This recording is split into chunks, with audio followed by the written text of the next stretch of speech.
मैं रोहित कुमार आप सभी को अपने YouTube channel Rohit for you में हार्दिक स्वागत करता हूं। दोस्तों, जैसे कि हम लोगों ने पढ़ लिया है पहले आबेहू क्या होता है, और आबेहू के अंतर्गत हम लोगों ने यह भी सीख लिया कि जो आबेहू होते हैं इसका निर्माण कैसे करेंगे, और जो उसमें होते हैं आबेहू का निर्माण के अलावा हम उसमें अन्य सभी जो होते हैं आबेहू से जुड़े, जैसे पंक्तियों को कैसे पहचानेंगे, इसकी कोटि कैसे निकालेंगे, और इसमें पंक्तियों की संख्या, स्तंभों की संख्या, इसे इसका निरूपण, रिप्रेजेंटेशन, या उसके अन्य अवयव जो होते हैं आबेहू का अवयव कैसे कहलाते हैं, इसमें अन्य सभी पढ़ लिए। इसके बाद हमारा जो अंतिम टॉपिक था उसमें वह आबेहू का प्रकार पे रुका था, और देखते हैं कि आबेहू का लेक्चर 2 में हम देखेंगे आबेहू के प्रकार के बारे में कुछ विस्तृत अध्ययन करेंगे। देखिए हमें यहाँ होता है क्या है आबेहू। जैसे यहाँ पे दिख रहे हैं, फर्स्ट हमारे पास है वर्ग आबेहू। जो वर्ग आबेहू होता है इसे अंग्रेजी में स्क्वायर मैट्रिक्स कहते हैं, और जो स्क्वायर मैट्रिक्स होता है इसमें जो पंक्तियों की संख्या होती है, अर्थात जो नंबर ऑफ रोज होते हैं, और जो स्तंभों की संख्या होती है, यह दोनों क्या होते हैं, इक्वल होते हैं, इसलिए इसे हम वर्ग आबेहू कहते हैं। और इसमें हम कुछ परिभाषाएं भी हैं, जैसे वैसे आबेहू जिसमें पंक्तियों और स्तंभों की संख्या समान हो उसे वर्ग आबेहू कहा जाता है। जैसे हम एग्जाम्पल की अगर चर्चा करें तो देखते हैं कि यहाँ पे जो एग्जाम्पल है, इसकी कोटि देखा जाए तो कोटि जो भी वर्ग यानी जो भी आबेहू की कोटि होती है वह m/n होती है, और इसमें जो m होता है यह पंक्तियों को दर्शाता है, और जो n होता है यह स्तंभों को दर्शाता है। इस प्रकार हम देख रहे हैं कि जो यह आबेहू है इसमें जो पंक्तियों की संख्या है यह कितनी है, तो यह 2 है, एक R1 है और एक R2 है। और जो दूसरा देख रहे हैं इसमें जो स्तंभों की संख्या वह क्या है, वह भी 2 है, अर्थात दोनों यानी R और C यानी R1 की संख्या और C1 की संख्या दोनों इक्वल है, अर्थात यह जो आबेहू दिख रहा है यह क्या है, वर्ग आबेहू है। इसलिए और इसकी कोटि की अगर चर्चा की जाए तो इसकी कोटि 2/2 की है। अगर दूसरे एग्जांपल की अगर चर्चा करें तो दूसरा एग्जांपल जो दिख रहा है वह 3/3 कोटि के है, अर्थात इसमें जो पंक्ति है वह पंक्ति कितनी है, तो वह पंक्ति है, इसमें एक पंक्ति है R1 और दूसरी जो पंक्ति है वह R2 है, और तीसरी पंक्ति जो है वह R3 है। और इसमें जो स्तंभ की चर्चा की जाए तो स्तंभ भी दिख रहा है, स्तंभ कितना है, एक है C1 और दूसरा है C2 और तीसरा है C3। इस प्रकार से क्या दिखा हमें कि जो पंक्ति की संख्या है वह और स्तंभ की संख्या है दोनों क्या है, समान है। जब दोनों समान हो जाते हैं तो उस कंडीशन में हम उसे वर्ग आबेहू कहते हैं। तो हमेशा हम लोग क्या करेंगे कि जिस आबेहू की यदि पंक्ति और स्तंभ की संख्या दोनों समान हो जाए तो उस कंडीशन में हम उसे वर्ग आबेहू कहेंगे।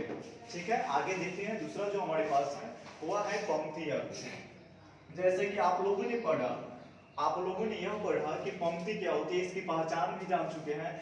जो क्या होती है, वैसी जो क्षैतिज रेखाएं होती है, जो क्षैतिज रेखाएं होती है वह पंक्ति कहलाती है, और जो उदग्र रेखाएं होती है वह स्तंभ कहलाती है। तो इसमें दिख रहा है कि पंक्ति आबेहू की चर्चा जब हम करेंगे कि पंक्ति आबेहू को होता क्या है, तो वैसे आबेहू जिसमें जो पंक्तियों की संख्या हो केवल 1 हो, वैसे आबेहू जिसमें पंक्तियों की संख्या केवल 1 हो तो उसे हम पंक्ति आबेहू कहते हैं। और एग्जाम्पल की हम चर्चा करें तो यहाँ पे दिख रहा है कि इसमें स्तंभ की जो संख्या है वह स्तंभ क्या है, एक C1 है और दूसरा C2 है और तीसरा क्या है, C3 है, अर्थात जो इसमें स्तंभ दिखा वह स्तंभ 3 है लेकिन पंक्ति केवल 1 है। तो पंक्ति 1 होने के कारण जो इसका एग्जाम्पल दिख रहा है वह कौन सा, वो पंक्ति आबेहू बन जाएगा। और दूसरे हम देखते हैं जो हमारे पास दूसरा उदाहरण है, यह भी उदाहरण क्या है, दिख रहा है कि इसकी जो इसकी कोटि है वह कोटि है 1/3। तो हमें कुछ सोचना ही नहीं है, जब हमें केवल दिखाई दे कोटि तो आबेहू की हमेशा जो कोटि की हम चर्चा करें कि जो आबेहू की कोटि होती है वह होती है m/n, और जो m होता है यह पंक्ति को दर्शाता है और n जो होता है स्तंभ को दर्शाता है। इस प्रकार हम लोग ने देखा कि जो m है, m 1 है, इसलिए इसे भी कहते हैं कि पंक्ति आबेहू, अर्थात हम लोगों ने पहचानने का भी तरीका सीख लिया कि हम कैसे पहचानेंगे पंक्ति आबेहू कौन है। तो पंक्ति आबेहू पहचानने का तरीका बस यही पता होना चाहिए कि आबेहू की कोटि, तो कोटि जो होती है यदि कोटि m/n है तो उसमें m की संख्या यदि 1 हो तो वह अर्थात वह कौन सी बन जाती है, पंक्ति आबेहू। अब तीसरे जो हमारे पास है यहाँ पे स्तंभ आबेहू, तो इस स्तंभ आबेहू पे हम जो देखेंगे स्तंभ आबेहू क्या होता है, सेम इसके विपरीत होते हैं, यानी जो पंक्ति आबेहू होता है इसके विपरीत में होता है, जिसमें इसमें स्तंभ केवल होते हैं एक, इसमें जो स्तंभ की संख्या होती है वो केवल 1 होती है, और पंक्ति अनेक भी रह सकते हैं, यानी पंक्तियों की संख्या कुछ भी हो सकती है, यानी 1 से अलावा 1, 4 यानी 5, 6, 7 अर्थात अनंत हो सकती है। और जो स्तंभ होना चाहिए वो केवल एक होना चाहिए, अर्थात इसमें कॉलम एक होने चाहिए। जैसे यहाँ पे दिख रहा है कि वैसे अवयव जिसमें स्तंभों की संख्या केवल एक हो उसे हम स्तंभ अवयव कहते हैं। लेकिन इस अवयव में यह चर्चा नहीं किया जाता है कि इसमें पंक्ति की संख्या कितनी है, अर्थात हमें केवल क्या ध्यान देना है कि केवल क्या होना चाहिए, जो स्तंभ है कॉलम है वह एक होना चाहिए। और इसके लिए भी हमारे पास क्या है कि जो अवयवों की कोटि से भी इसके हम क्या कर सकते हैं, इसे रिप्रेजेंटर से यानी निरूपित कर सकते हैं, इसे पहचान सकते हैं। जैसे हम देखेंगे कि जो यहाँ एक उदाहरण में अवयव दिया गया है, यह अवयव की जो पंक्ति है इसमें पंक्ति 3 है और स्तंभ क्या है, 1 है। तो हमें स्तंभ ही देखना है, जब स्तंभ 1 हो जाए तो वह क्या बन जाता है, स्तंभ अवयव। और दूसरे एग्जांपल की हम चर्चा करें तो इस एग्जांपल में दिख रहा है कि इसमें पंक्ति जो है वह पंक्ति कितनी है, 4 है, लेकिन स्तंभ केवल 1 है, इसलिए यह अवयव कौन सा होगा, स्तंभ अवयव। अर्थात हम लोगों ने 3 प्रकार देखे, कौन कौन से, वर्ग अवयव, पंक्ति अवयव, स्तंभ अवयव। आशा करेंगे कि यह आपको समझ में आया होगा।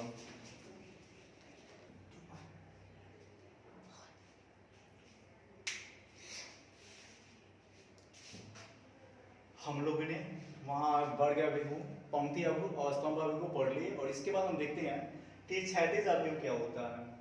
जो क्षैतिज अवयव होता है इसे अंग्रेजी में हॉरिजॉन्टल मैट्रिक्स कहा जाता है, और इसमें जो पंक्तियों की संख्या होती है वह स्तंभों की संख्या से कम होती है, इसलिए इसे हम क्षैतिज अवयव कहते हैं। अर्थात हम कह सकते हैं कि वैसे अवयव जिसमें पंक्तियों की संख्या और स्तंभों की संख्या से कम हो उसे क्षैतिज अवयव कहा जाता है। अर्थात हम इसे क्या लिख सकते हैं, m लेस देन यानी m लेस देन n लिख सकते हैं, अर्थात जो m की संख्या है वह n की संख्या से क्या है, कम है। तो इसे हम क्या कर सकते हैं, शॉर्ट में इसे लिखेंगे m लेस देन n, अर्थात यह कौन सा अवयव होता है, हॉरिजॉन्टल अवयव होगा। इसके अलावा हम इसके एग्जाम्पल की अगर बातें करें तो इस एग्जाम्पल में दिख रहा है कि इसकी कोटि से हम देखेंगे कि इसकी जो अवयव है इसकी कोटि है 2/3। 2/3 अर्थात जो इसमें m की संख्या है, जो पंक्ति की संख्या है वह संख्या क्या है, पंक्ति इसमें 2 है और स्तंभ कितने हैं, 3 है। हमें स्तंभ क्या चाहिए, क्षैतिज अवयव में अधिक चाहिए, और स्तंभ अधिक होने के कारण यह अवयव कौन सा बन जाता है, क्षैतिज अवयव। और दूसरे एग्जाम्पल की अगर हम बातें करें तो इस एग्जाम्पल की जो कोटि है वह है 2/4, और 2/4 के कारण जो 2 है वह पंक्ति की संख्या है, 4 है और स्तंभ की संख्या, और स्तंभ की संख्या से यहाँ पे भी दिख रहा है कि जो पंक्ति की संख्या है वह क्या है, कम है।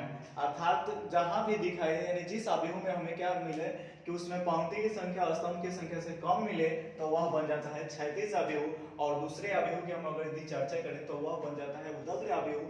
और यहाँ पे देखेंगे कि उदग्र अवयव क्या होता है, तो उदग्र अवयव को अंग्रेजी में वर्टिकल मैट्रिक्स कहा जाता है। और यह वर्टिकल मैट्रिक्स क्या होते हैं, तो वैसे अवयव जिसमें पंक्तियों की संख्या और स्तंभों की संख्या से क्या हो, अधिक हो। तो जिस अवयव में पंक्तियों की संख्या और स्तंभों की संख्या से क्या हो जाती है, अधिक हो जाती है, वह बन जाता है वर्टिकल मैट्रिक्स। अर्थात इसे लिखा जाता है m ग्रेटर देन n, यानी जो m होता है वह अधिक होता है किससे, n से।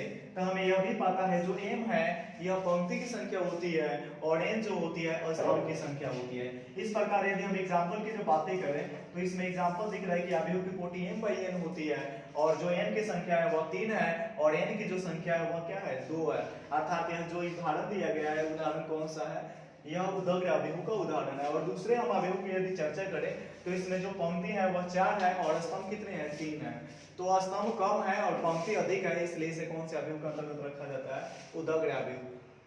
और नेक्स्ट हम देखते हैं और सारे बहुत सारे अवयव के प्रकार होते हैं, इस पर हम चर्चाएं करेंगे बारी बारी से।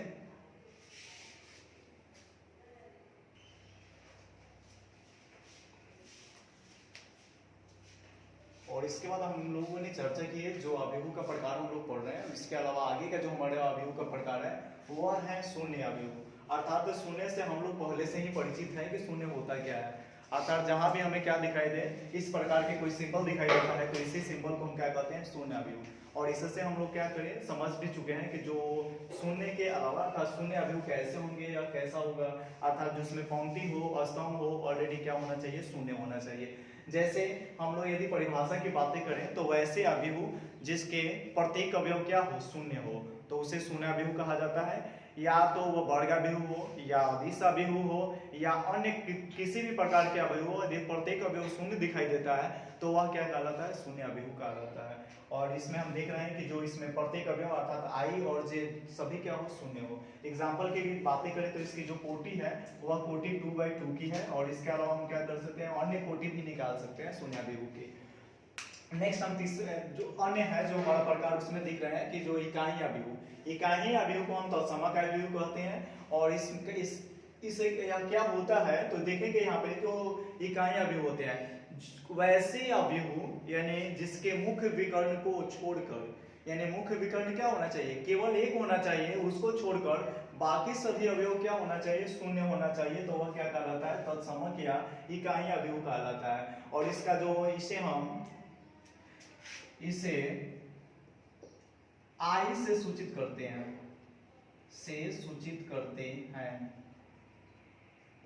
तो ये भी हम लोग क्या करेंगे, याद रखेंगे कि इकाई अवयव को आई से सूचित किया जाता है। आई का मतलब होता है आइडेंटिटी माइटिस होता है। और इसके अब अलावा हम बातें करें कि इसका मुख्य विकर्ण तो हमें दिख रहा है कि यही क्या होता है, यह विकर्ण होता है। और यह जो विकर्ण है यह क्या है, केवल एक है, और बाकी सभी अन्य जो सदस्य हैं, एलिमेंट्स हैं, वे जीरो है, इसलिए यह कौन सा अवयव है, इकाई अवयव। और इसकी चर्चा करें तो इसका भी क्या है, विकर्ण, वह भी 2 है। और इसकी कोटि की यदि बातें की जाए तो इसकी भी कोटि क्या है, 2/2 है। और इसकी कोटि की यदि बातें की जाए तो 3/3 है। और विकर्ण अवयव कौन से होते हैं, तो ये हमेशा वर्ग अवयव में होते हैं। इसके अलावा हम चाहें तो आई या क्या है, इसे हम इसका नामकरण कर सकते हैं, या I2/2 है। और इसे हम क्या कह सकते हैं, I3 भी बोल सकते हैं, या I3/3 कोटि है। इसके अलावा हम I4 भी निकाल सकते हैं, I7, अर्थात जितने भी प्रश्न आएंगे उसमें जो जिस प्रकार से कंडीशन होगा वही कंडीशन को फॉलो करते हैं। अर्थात उम्मीद करेंगे कि आप लोग इसका स्क्रीनशॉट भी ले सकते हैं। और इसके अलावा हम देखते हैं नेक्स्ट अवयव के प्रकार।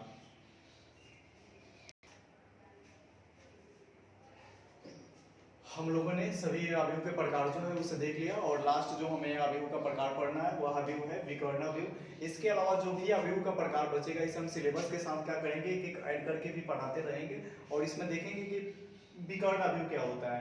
तो यह हमेशा वर्ग अवयव में होता है, और इसके जो मुख्य विकर्ण होते हैं उसे छोड़कर बाकी सभी अवयव क्या होना चाहिए, शून्य होना चाहिए, तो वह क्या बन जाता है, विकर्ण अवयव होता है। जैसे हम लोग एग्जाम्पल की यदि बातें करें तो इसका मुख्य विकर्ण को छोड़कर सभी अवयव क्या है, शून्य है, तो यह क्या है, विकर्ण अवयव है। दूसरे अगर अवयव की चर्चा करें तो इसके भी मुख्य विकर्ण को यदि छोड़ दिया जाए तो बाकी दोनों जो दिख रहे हैं अवयव क्या है, शून्य है। अर्थात हम यहाँ पे देख लिए कि विकर्ण अवयव कैसे पहचानेंगे, तो उसके हम कैसे पहचानने का एक तरीका होता है कि इसमें हम क्या करेंगे, विकर्ण को देखेंगे और मुख्य विकर्ण को देखकर हम इसे अभी जानने का प्रयास करेंगे कि क्या है या कौन से अवयव है। इसके अलावा हम देखते हैं दूसरे, यह अवयव जो दिख रहा है इसका जो मुख्य विकर्ण है सभी क्या है, 1 है, अर्थात इकाई में है। और यह भी क्या है, कौन सा अवयव, जो विकर्ण अवयव है।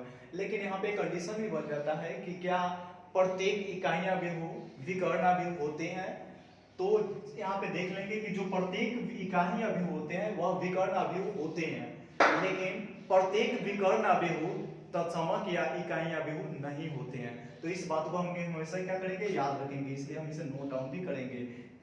प्रत्येक इकाई अवयव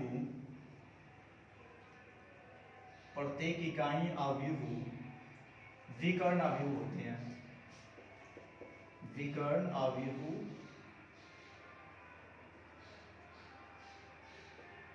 अवयव होते हैं, लेकिन प्रत्येक विकर्ण अवयव इकाई अवयव नहीं होता है। यदि हम बातें करें शून्य अवयव की, तो शून्य अवयव भी क्या होता है, विकर्ण होते हैं, जिसके मुख्य विकर्ण को यदि छोड़ दिया जाए तो बाकी सभी अवयव क्या होते हैं, शून्य अवयव यानी कि विकर्ण अवयव बन जाते हैं। तो यहाँ पे हम क्या कर सकते हैं, यहाँ पे भी अगर हम बातें करें तो यहाँ पे भी नोट कर सकते हैं कि शून्य अवयव भी विकर्ण अवयव होता है, लेकिन तो जब शून्य अवयव विकर्ण अवयव होगा, लेकिन प्रत्येक विकर्ण अवयव शून्य अवयव नहीं होता है। अर्थात आशा करता हूं कि आप हमारे जो ये अवयव का प्रकार है इस वीडियो यानी लेक्चर 2 वीडियो है जो मैट्रिक्स का, इसे देखकर आप बहुत ही संतुष्ट होंगे। आशा और क्या बातें करें कि हमारे चैनल जो है रोहित फॉर यू, इसे आप क्या करेंगे, लाइक करेंगे, शेयर करेंगे, और क्या करेंगे, सब्सक्राइब भी करेंगे, और अन्य दोस्तों में जहां भी हो सके संभव हो प्रयास करेंगे कि इसे ज़्यादा से ज़्यादा शेयर करें। और जो बेल आइकन है इसे प्रेस करेंगे कि जो भी हमारा नया वीडियो जो आएगा वो क्या होगा, पर्सनलाइज हो जाएंगे, जिससे आपको वीडियो देखने में कोई भी कठिनाई होगी उसका नोटिफिकेशन आपको मिलता रहेगा। बस thanks for watching my video, thank you, thanks a lot.